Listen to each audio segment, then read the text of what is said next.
দীর্ঘ ২৩ বছর পর অস্ট্রেলিয়ার মাটিতে টেস্ট খেলবে বাংলাদেশ। ২০০৩ সালের পর এই প্রথম অস্ট্রেলিয়ায় টেস্ট সিরিজ খেলবে তারা।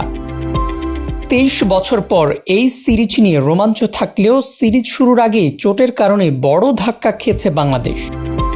সাইড স্ট্রেনের চোটে পুরো সিরিজ থেকে ছিটকে গেছেন তারকা পেসার নাহিদ রানা।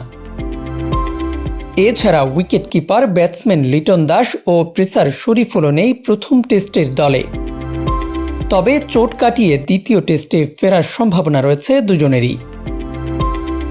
অস্ট্রেলিয়ার বিপক্ষে এখন পর্যন্ত ৬টি টেস্ট খেলেছে বাংলাদেশ। দেশের নাম্বার 1 ট্রেডিং অ্যাপ নিফটি ফার্স্টে পাচ্ছেন ট্রেডিং এর সব সুবিধা, dual exchange access, company analysis, portfolio তৈরি করা সহ আরও অনেক ইউনিক ফিচারের সাথে ট্রেড করতে ডাউনলোড করুন এক্ষুনি। এর মধ্যে একমাত্র জয়টি এসেছে ২০১৭ সালে মিরপুরে। বাকি ৫ ম্যাচের ৩টিতেই ইনিংস ব্যবধানে হেরেছে তারা। নিফটি ফার্স্টের সাথে ট্রেড করুন যে কোনো জায়গা থেকে, ক্যাম্পাসে ক্লাসের ফাঁকে, ঢাকার জ্যামে বসে কিংবা ঘরে বসে।